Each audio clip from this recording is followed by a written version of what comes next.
Adam Silver's decision to publicly apologize to Caitlin Clark followed a media storm that refused to die down. What triggered it? A few sentences during a live interview, where Silver pointed to internal relationship issues in the WNBA that many interpreted as dismissive of player concerns. Fans and athletes quickly pushed back, accusing the commissioner of skirting responsibility while using Clark's name as a shield. The backlash wasn't just loud, it was revealing. Silver's attempt at damage control came only after his comments were seen as proof of favoritism, poor engagement, and a growing disconnect between NBA leadership and the women's game. Silver's apology, though headline-worthy, doesn't resolve what it exposed. Beneath the surface lies a deeper rot: inflated ratings metrics, inconsistent support for WNBA players, and a mounting perception that the league's leadership only listens when the backlash gets too loud. Clark may be the face of the WNBA's rise, but even she couldn't escape becoming a flashpoint in a leadership crisis. Unless the league begins to engage with authenticity and transparency, this won't be the last apology from the top, just the latest one that arrived after the damage was already done. Adam Silver wasn't expecting this kind of backlash, but when his carefully worded interview comments about the WNBA and Caitlin Clark hit the airwaves, the response was immediate, and it was brutal. What was meant to sound diplomatic came off as detached. What was meant to project calm leadership ended up sounding like a subtle admission of failure. And what was supposed to strengthen the league's public image did the exact opposite. Within hours, Silver was trending for all the wrong reasons. Players were calling him out. Fans were furious. The media ran with it. And Silver found himself forced to do something rare for someone in his position: issue a public apology. But here's the thing. By the time he did, the damage had already been done. His comments didn't just spark a backlash. They ripped the lid off something the WNBA has been struggling to contain for a while: the growing disconnect between its leadership and the players.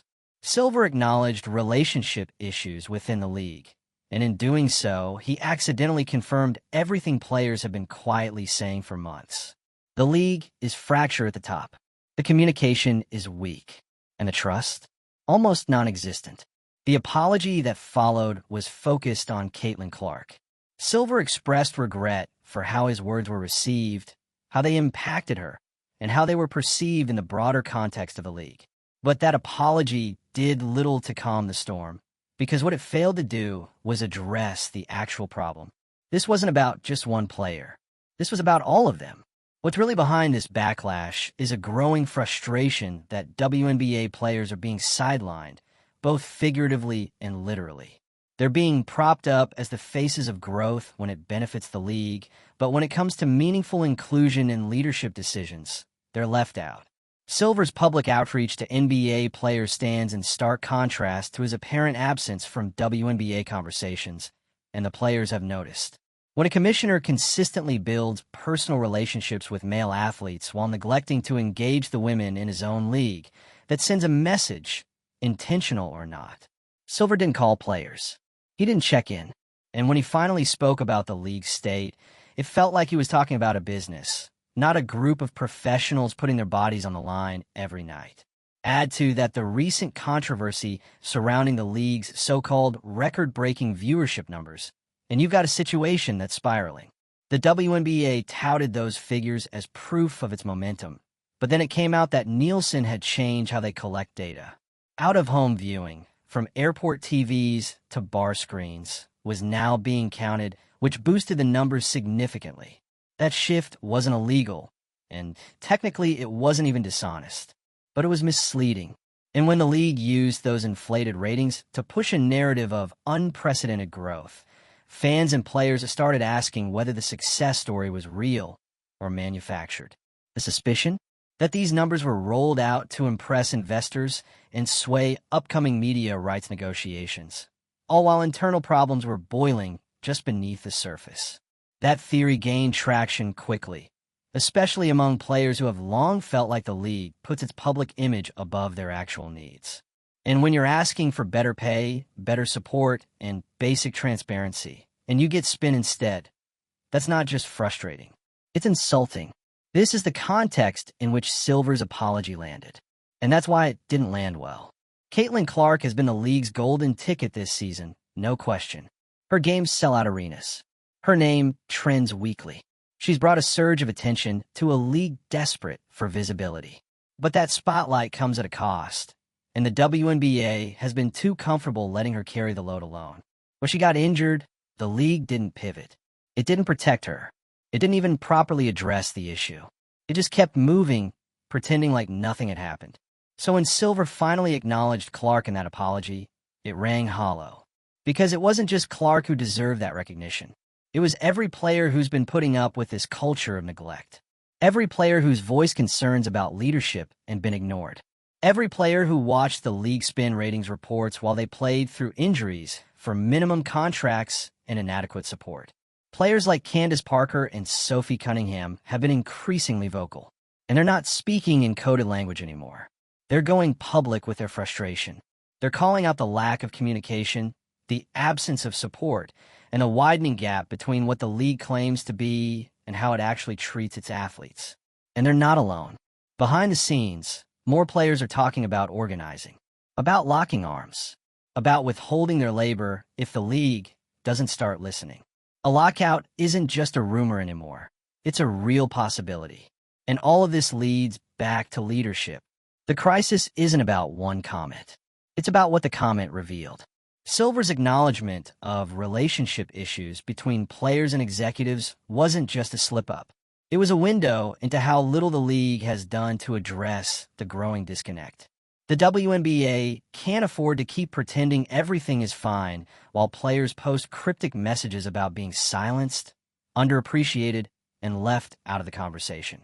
It can't keep rolling out flashy stats and press tours while athletes are publicly questioning whether they're being manipulated to serve a business narrative. And it definitely can't keep relying on one injured rookie to prop up the entire league while pretending it's not dependent on her every move. The apology didn't fix anything. It just confirmed what everyone already knew. The league's leadership is scrambling. Fans want more than statements. Players want more than meetings. What they want is engagement, transparency, honesty. And right now, none of that is showing up. If the WNBA wants to move forward from this, it has to stop using its stars as shields and start treating them like stakeholders. That means fixing the internal structure. That means rebuilding trust. And most of all, that means listening, not waiting for things to go viral, not waiting for the backlash. Listening now, before this turns into a collapse no PR team can spin their way out of. This controversy has made one thing crystal clear. The WNBA is at crossroads. It can either become the league players believe in, or it can keep pretending everything is fine until there's no one left to play. Drop your thoughts in the comments. Was Silver's apology enough, or just another empty gesture in a long line of missed opportunities? Subscribe to stay updated, because if this week taught us anything, it's that this story is far from over. The players are speaking louder, and leadership silence is no longer an option. The apology was supposed to be the fix. The moment where Adam Silver steps up, takes accountability, and resets the tone. Instead, it became the latest symbol of everything that's gone wrong inside the WNBA's leadership structure. Because the apology wasn't just late, it was shallow. Focused entirely on Caitlin Clark, yes, but devoid of any real understanding of the deeper frustrations players have been voicing for months, if not years. It didn't address the culture of favoritism. It didn't mention the ratings manipulation. It didn't speak to the widening gap between players and the people in charge of the league. It acknowledged discomfort without owning the dysfunction. And that's why it landed with a thud. This wasn't about damage control. This was a chance for actual leadership. And once again, it slipped through the cracks. Silver's remarks during that interview, vague mentions of relationship issues and growing pains, were supposed to be neutral, maybe even constructive. But what they ended up doing was cracking open the uncomfortable truth. The people running the league aren't as in tune with their players as they pretend to be. You don't refer to fractured player-executive relationships in passing unless you've either seriously underestimated the problem or you've ignored it for so long that you no longer know how to engage with it directly. The WNBA's growth has been built on the backs of players who've carried this league through inconsistent investment, low salaries, and bare-bones infrastructure. When things go right, the league is happy to celebrate the athletes. When things go wrong, they disappear behind talking points and polished statements. And now, players aren't letting that slide anymore. This is why the apology missed. It wasn't that it came too late. It was that it came with no clear commitment to change. No recognition of the players who have been calling for more support, better communication, and real involvement in the decision-making process. Instead, it focused narrowly on Clark because she's the center of attention, the most visible face, the easiest focal point. And that in itself is part of the problem. Caitlin Clark has been phenomenal. Her presence has driven historic engagement, brought new fans into the WNBA ecosystem, and helped rewrite the narrative around women's basketball. But she's also been turned into a crutch for the league's leadership, a marketing shield, a distraction from deeper systemic flaws that have been festering well before her arrival. Clark's injury laid bare how fragile the league's momentum really is. It's not just that ticket sales dipped or viewership cooled. It's that the league didn't have a plan that extended beyond her. They built the season around one star, and when she was sidelined, the entire growth narrative started falling apart. And now, they've responded to criticism not by addressing the structure, but by apologizing to the one player they've leaned on most heavily. That's not reform. That's optics. Meanwhile, the inflated ratings controversy is still echoing. The league boasted about record-breaking viewership numbers, but didn't explain that those numbers were influenced by Nielsen's updated measurement system, one that now includes out-of-home viewing, like bars, gyms, and airports. It's not technically dishonest, but it is misleading. And in a league already grappling with trust issues, it felt like a manipulation tactic, especially when that data was used to paint a picture of explosive growth, while players were still being paid poorly, treated as expendable, and excluded from key decisions. It doesn't take long for fans, and especially players, to connect those dots. The timing of the inflated viewership claims, coming right before major CBA negotiations and media rights talks, only fueled the suspicion. Critics saw it as a PR play, designed to project success and suppress the growing chorus of player discontent. That's why Silver's comments hit so hard. Because even while acknowledging relationship issues, there was no transparency about how deep they go, no willingness to address what players are actually saying, no commitment to changing how leadership communicates, or fails to. This isn't just a rift, it's a rupture. Players like Candace Parker and Sophie Cunningham have been speaking out publicly. Others have taken to social media with cryptic but pointed messages. Some have gone quiet, clearly fed up. There's a growing fear that if something doesn't shift, and soon, we're heading straight toward a lockout. The labor tension is no longer subtle. Players feel disrespected, not just by the league, but by its refusal to take their concerns seriously. They've seen the favoritism toward NBA stars. They've seen Silver's close relationships with male athletes, his personal calls, his public support, his hands-on involvement. And then they've looked at their own experience, distant, disengaged, and largely symbolic. Even Silver's apology, however well-meaning, fell into that pattern. A gesture made once the pressure reached a boiling point. Not a proactive step, not a sign of structural change. Just another example of the league reacting only when it's forced to.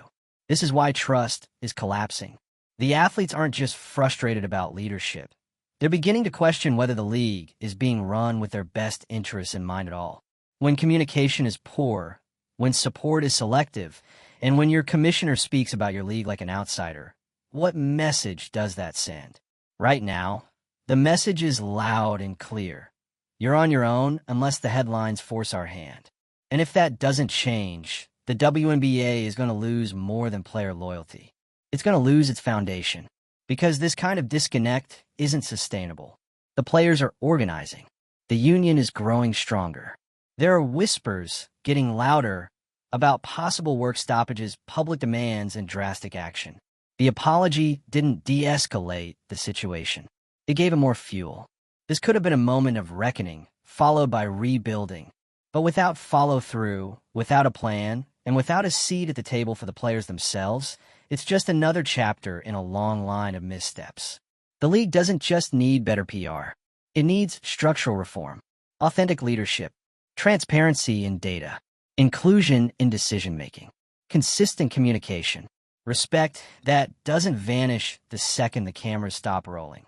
Because the players are the product. They're the reason people are tuning in. They're the ones doing interviews, selling jerseys, and putting their health on the line to grow this sport. They shouldn't have to beg for involvement. They shouldn't have to rely on Twitter posts to make their voices heard. And they absolutely shouldn't have to wait for a public apology just to feel acknowledged. This controversy has put the WNBA at a crossroads. The next steps will define the league's credibility, not just in the eyes of its fans, but in the eyes of its players. And those players are watching very closely. Will Silver's apology mark the start of change? Or will it become just another empty gesture in a long line of performative leadership? That depends on what comes next. The clock's been ticking for a while now, and the WNBA leadership is dangerously close to running out of time. Because at this point, the issue isn't whether Adam Silver meant what he said in his apology to Caitlin Clark. It's whether anything's going to change because of it. And based on how the leagues handled Backlash before, the track record isn't reassuring.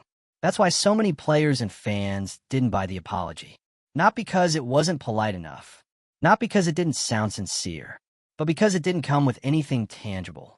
There was no admission of structural failure, no promise of player engagement, no plan, just a statement crafted under pressure aimed at silencing noise rather than solving a problem. The league has a habit of responding to chaos like it's a PR inconvenience instead of a systemic issue. A wave of bad headlines? Drop a statement. Trending criticism? Post a photo op. But when it comes to action, real, player-first, uncomfortable action, it's all delay and deflection. This time, though, that strategy's not working. Because this controversy didn't pop out of nowhere. It's not just about one interview gone wrong or a single awkward phrasing. It's the latest eruption from a volcano that's been rumbling for months. Players have been dropping hints in interviews, posting cryptic jabs on social media, holding back just enough to stay professional, but clearly reaching a breaking point. Silver's apology only underscored that tension. He acknowledged Clark, but skipped over the broader frustration that's boiling in locker rooms across the league. And that omission spoke volumes. Players aren't mad because one person got hurt. They're angry because the system makes them all feel disposable. They're angry because the league leaned so hard on Caitlin Clark's popularity that they forgot to support her properly when she needed it. And they're angry because the rest of the players, the veterans, the rising stars, the role players, know they're not even in line for that level of attention, let alone care. The favoritism isn't subtle anymore. Silver has long been visible with NBA players, building relationships, calling them personally, showing up courtside. That's part of the job. But when WNBA players see that kind of engagement on one side of the league and total silence on the other, that's not a minor oversight. It's a slap in the face. And now they're speaking up. Candace Parker didn't mince words. Sophie Cunningham's frustrations were loud and clear. Other players have taken to cryptic emojis and quiet unfollows. But the message is the same. They're tired. Tired of being managed instead of engaged. Tired of being marketed instead of respected. This moment feels different. Not because of the apology, but because the players seem ready to draw a line in the sand. For months, the WNBA has been trying to project strength and growth. It's leaned into record ratings, trending stars, and social media buzz. But now the foundation under all of that looks shaky. The ratings issue only made it worse. By now, most people know that the record-breaking viewership wasn't as organic as it sounded. Nielsen changed how they calculate numbers, adding out-of-home viewing in bars, gyms, and other public places. The league used that change to boost its narrative. We're growing faster than ever. Technically true, but also deeply misleading. And when you add that on everything else, it looks like the league is more interested in looking successful than being sustainable. That's a dangerous game when your players are demanding real change. Because nothing alienates workers faster than watching leadership polish stats while ignoring reality. The truth is, fans want to believe in this league. Players want to fight for it. But neither group is interested in being sold a fantasy. They want transparency, honesty, and above all, accountability. Right now, they're getting the opposite. Silver's apology checked the box of public relations, but it didn't repair trust. And let's be clear, it wasn't just a missed opportunity. It was a turning point. Because if leadership still doesn't understand how fed up players are, then the next headline won't be about an apology, it'll be about a lockout. And that's not fear-mongering. That's reality. The players' union has been growing louder. The conversations behind the scenes are serious. And this time, it's not about tweaks or small wins. It's about whether players are truly equal partners in the league they're building. Because they are building it. Clark didn't walk into a league of nothing. She joined one built by women who've played through injuries, fought for better pay, and demanded visibility when no one was watching. The fact that those same women now feel excluded from key decisions is exactly why trust is disintegrating. The sad part is this could have gone differently.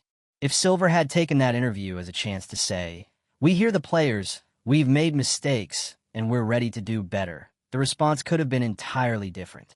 But instead, he delivered a vague, sanitized version of reality and doubled down when challenged. It wasn't leadership.